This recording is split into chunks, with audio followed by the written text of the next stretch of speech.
Fort Laramie.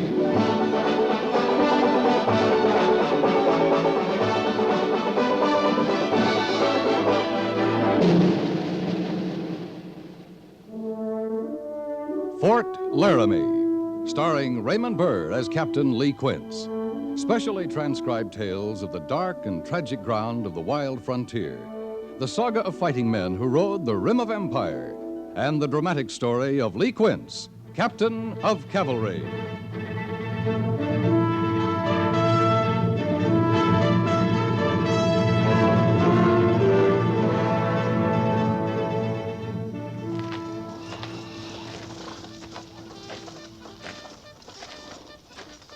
Captain? Oh, Mr. Syberts. The men looked fine, I thought.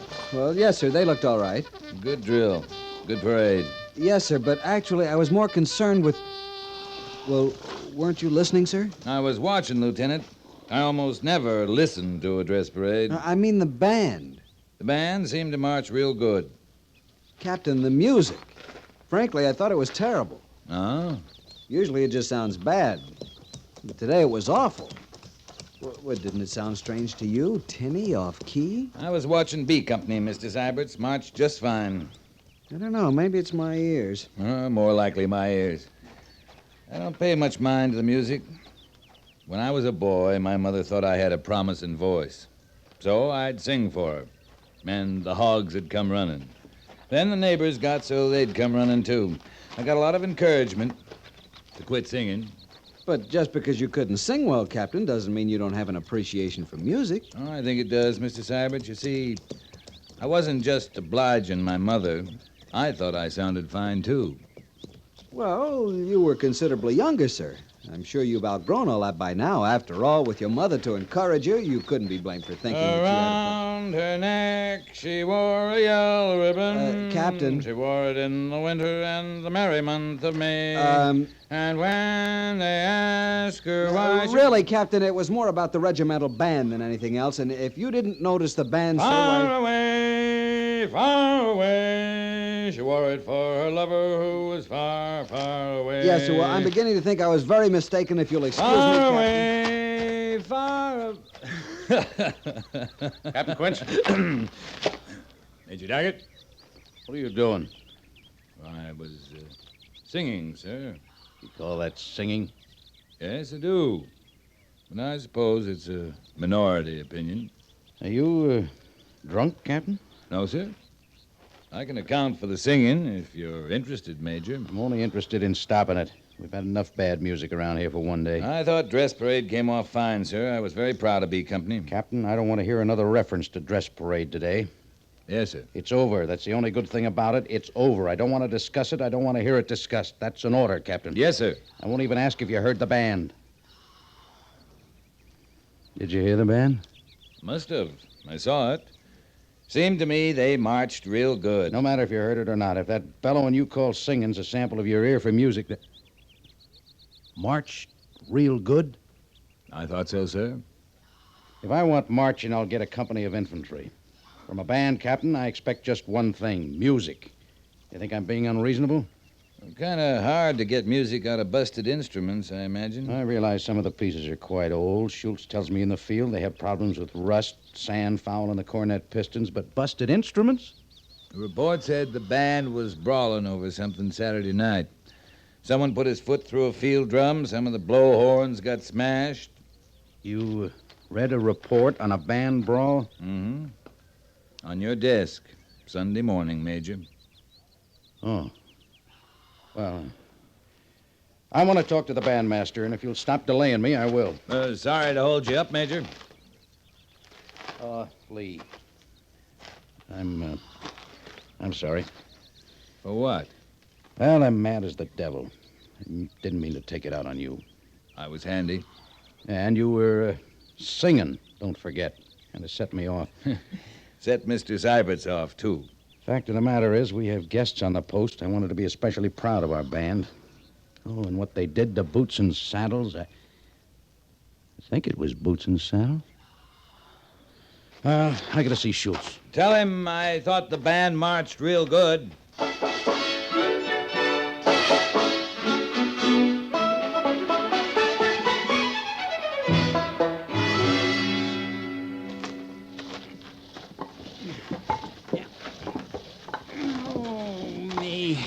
ailing, Harrison? Not me, Sergeant. Well, we'd like to get that lumber loaded so you could run the wagon up to old Bedlam, unload it, and come back here and start all over. No, I'm doing what I can. I swear I am. You ain't ailing, you shake a leg. Both of them shaking now, Sergeant. All right, Harrison, come out with it. I got about half a minute's patience left. You know I'm a reasonable man. You know that right off. Well, if I'm not reasonable, maybe there's a cause. I ain't got long to wait. Like this contrary weather. It ought to be cooling off. Give a man a feel for hard work. It's got no right to be blazing hot this time of year. You're asking for a change of weather? I'd be obliged if you could arrange it, Sergeant. Anything, just any small thing would be an improvement. Well, now, you just come to the right man, Harrison. Just for you, I'm going to change the weather. You mind now you asked me to do it? Oh, I ask. I sure ask, all right. Trooper Harrison, Yes, Sergeant. report to the guardhouse. Guardhouse? On what charge? On the charge that you asked for. It takes you right out of the blazing sun. Of course, how you're going to get a breath of air is something else again. But seeing any small change would be an improvement. Sergeant, I'll be getting back to my loading now. I thought you wanted to change the weather. One day I'm gonna learn to keep my mouth shut around here. That day comes, you write me a letter so I'll know. You know I can't write. I tell you one good thing, Harrison. I just ain't rising to any more bait, Sergeant. Fatigue's over in half an hour, and after supper... There's a band concert, I know. Well, it ain't gonna cool me off none. Not a cent's worth. Only there ain't gonna be no band concert.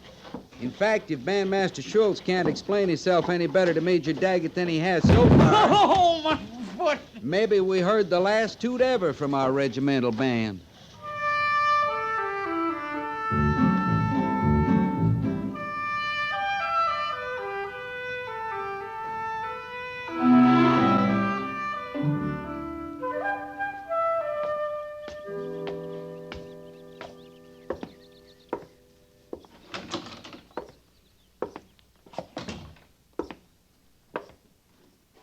Pliny? Pliny?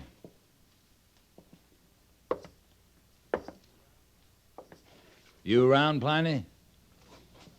No.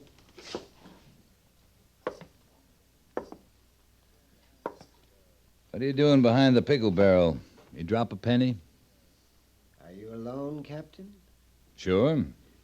I'm not exactly open. It's almost 4:30. You'd open at midnight to sell a 2-penny cigar. Now come on out from behind that barrel. Well, oh my, it's unnerving. That's what it is. What did you want, Captain? What are you whispering about? Well, you never know who's listening these days. I'm listening. I'm hard put to hear you. Are you going to sell me a glass of beer, or do I have to draw it myself? Ha-ha. Aha. Who sent you? Pliny, it's a hot day. Oh, no, you don't, sir. I know an investigation when I see one. Well, you may tell that committee and Major Daggett and all the powers that be that I am living up to the letter of my agreement with the United States Army. Maybe you ought to have a glass of beer, too. It's not my concern if the regimental band can't play without instruments. What about the band? No beer, no band. Oh, I'll miss the drums. Won't you? Pliny, what time of day do you start making sense? Why, Captain, I believe you don't know. You came here in innocence. But these are dark days, and the seeds of distrust are on the wind. This time I'm going into the canteen and get that beer. There is no beer. There will be no beer. Beer is a closed issue. Poor Schultz. Poor Schultz. You keep going from beer to band. From no beer to no band. And you can thank Mrs. Feemster and her committee for that. Mrs. Feemster's not doing anything. She's just visiting Fort Laramie. Her visit was ill-timed, just when Schultz needed new instruments the worst way. But alas, 5% of nothing will not buy French horns and trumpets. And, oh my, I will miss the drums. I'm still not reaching you, am I, Captain? I know. No, you're not. Then let me put it simply. A, B, C. A is for the agreement. Now then, 5% of all proceeds from the sale of beer I give to B, which is the band. From these monies, Schultz buys new instruments. That is, he did until... Oh, yes, until C. C is for committee, headed by Mrs. Feemster, the committee for moral improvement, if you will. Oh, and that means no beer. It follows then no beer, no proceeds, no band. Yeah. Oh, my. I put that well, didn't I? If you did, you better climb in that pickle barrel, Pliny. A sutler that doesn't sell beer needs a real hiding place. But the brine. Salty.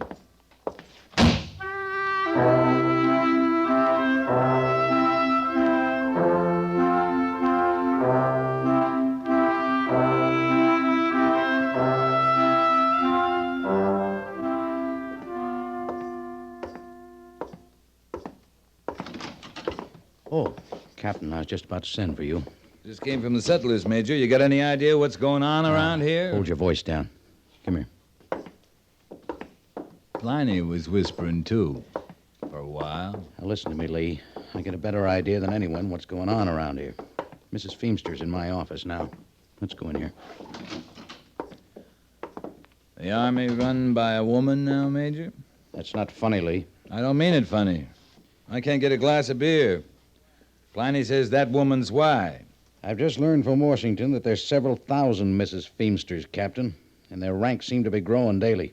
Not only that, but there are also Mr. Feemsters, and their voices are getting louder every day. Mrs. Feemster doesn't like beer? On moral grounds. She like whiskey better? Whiskey isn't the issue. Beer, light wines, such as are sold at the sutler's canteen. Then she likes whiskey better. She wouldn't see it that way. Besides, it isn't just the beer. That's just part of their plan for moral improvement. They want to see that all posts have libraries, more recreational facilities, concerts. From the regimental band playing on no instruments? Well, Mrs. Feemster realizes the problem there. I got nothing against libraries, recreation. We need 'em. But do you think we got any kind of a drinking problem at Fort Laramie? I've never been aware of one. If we had one, you'd be aware of it. We all would. And if we had one, it wouldn't be on account of beer served to the settlers. I know that, Lee. You act like this was up to me. Well, let me assure you, it isn't. Mrs. Feemster, post commander? I'm still in command here, and that means I still follow orders from Washington. That's where the real pressure's coming from.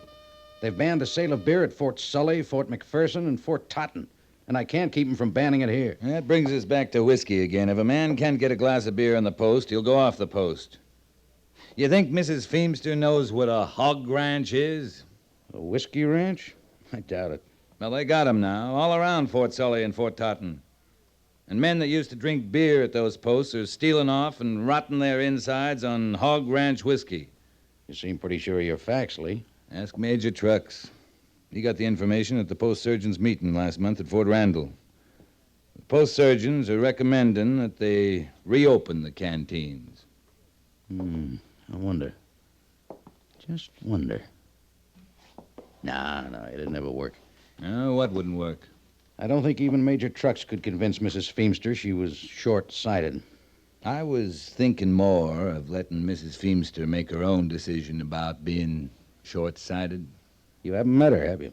Oh, I'm kind of looking forward to it. Now, Lee. I'd like to volunteer to show Mrs. Feemster around the post tomorrow, Major. Volunteer? You might just tell her I'll call for her tomorrow, right after guard mount. Afternoon to you, Major.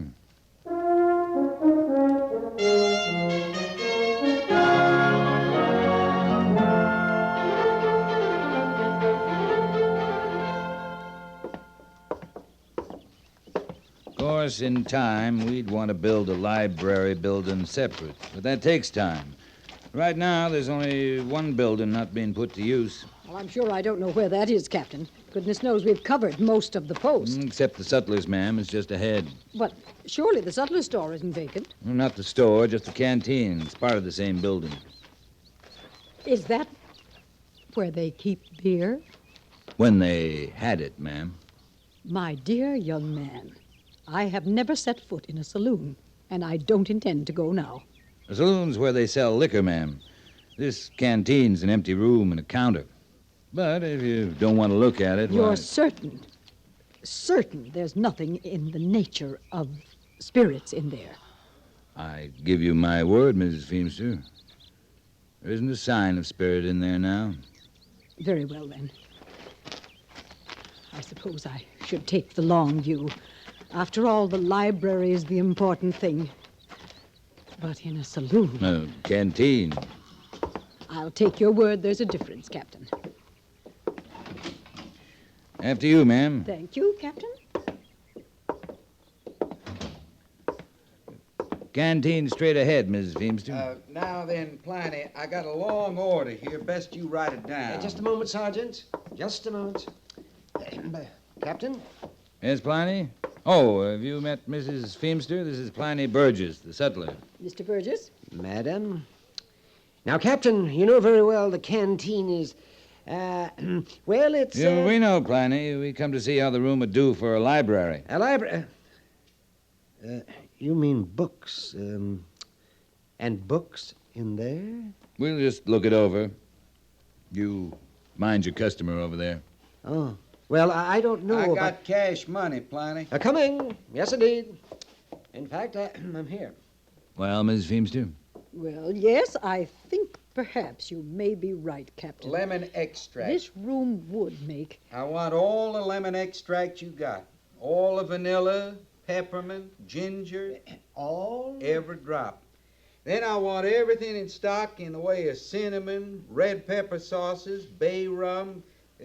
You got any smelly water, Pliny? Smelly? Oh, no, I don't believe I haven't... Oh, no. You're not paying much mind to the room, ma'am. Hey? Oh, why... Oh, yes, it's first rate. Splendid. O.D. something, Pliny. O.D.? Smelly. Excuse me, ma'am. You know what I'm trying to say. I? You know, you women folks uses it sometimes. Smells right nice. O.D. O.D. Cologne. Oh, that's it, ma'am. Thank you kindly. I'll take all you got, Pliny. All, I've got. Seems to me we could get several hundred books in here, Miss Feemster. Now, along that wall there, Just a minute, Captain. Young man. You talking to me, ma'am? I am indeed. Your order to Mr. Burgess, all the lemon extract, all the cologne. Yes, ma'am. May I ask what you're planning to do with it? Why, drink it, ma'am. Drink it? Well, maybe not all of it. I'll sell some, chances are. Maybe give some now and again to my friends. But... Drink it? Why, ma'am, you strain extract or that O.D. stuff through some coarse bread, you got a fine batch of alcohol. Oh, my. Now, myself, I'd rather have a glass of beer, but we can't get that no more here, so, well, man's left to his own devices, you might say. Thank you, Gorse. I just hope it did the trick, Captain. Right now, we almost have this added up, so let me see what that comes to, $57.43, Sergeant. Pliny, I've been thinking this over. Huh? Oh. Well, now, I'll tell you what I'm going to do. Now, since you're such a good customer, I'm going to let you have the whole thing for $57.33. You drink it, Pliny. I'm going to Laramie Village for a beer.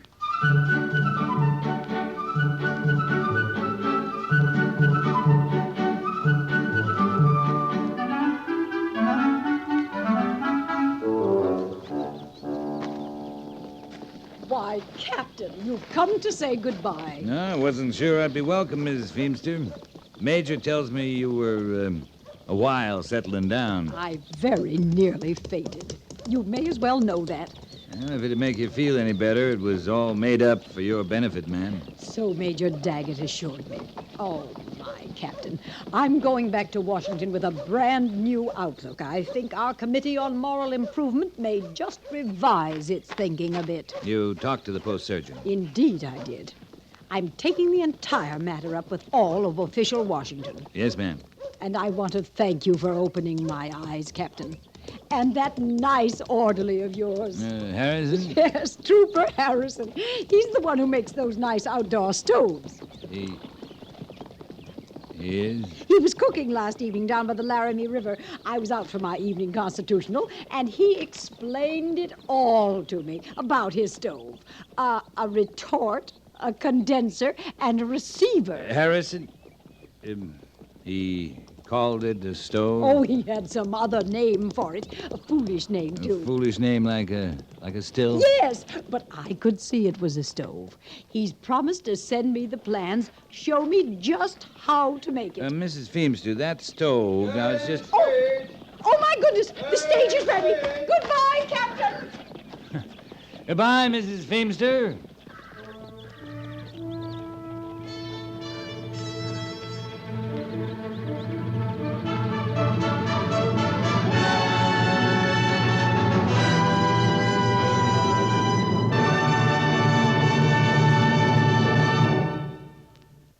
Fort Laramie is produced and directed by Norman MacDonald and stars Raymond Burr as Lee Quince, Captain of Cavalry, with Vic Perrin as Sergeant Gorse. The script was specially written for Fort Laramie by Kathleen Height, with sound patterns by Bill James and Ray Kemper, musical supervision by Amerigo Marino. Featured in the cast were Howard McNear, Jeanette Nolan, and Sam Edwards. Jack Moyles is Major Daggett, and Harry Bartell is Lieutenant Seiberts.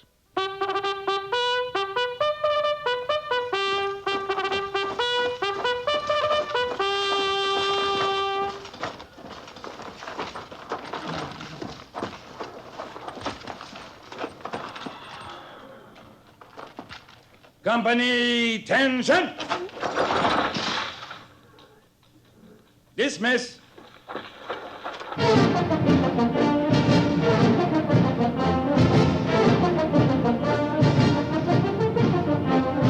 Next week, another transcribed story of the Northwest frontier and the troopers who fought under Lee Quince, Captain of Cavalry.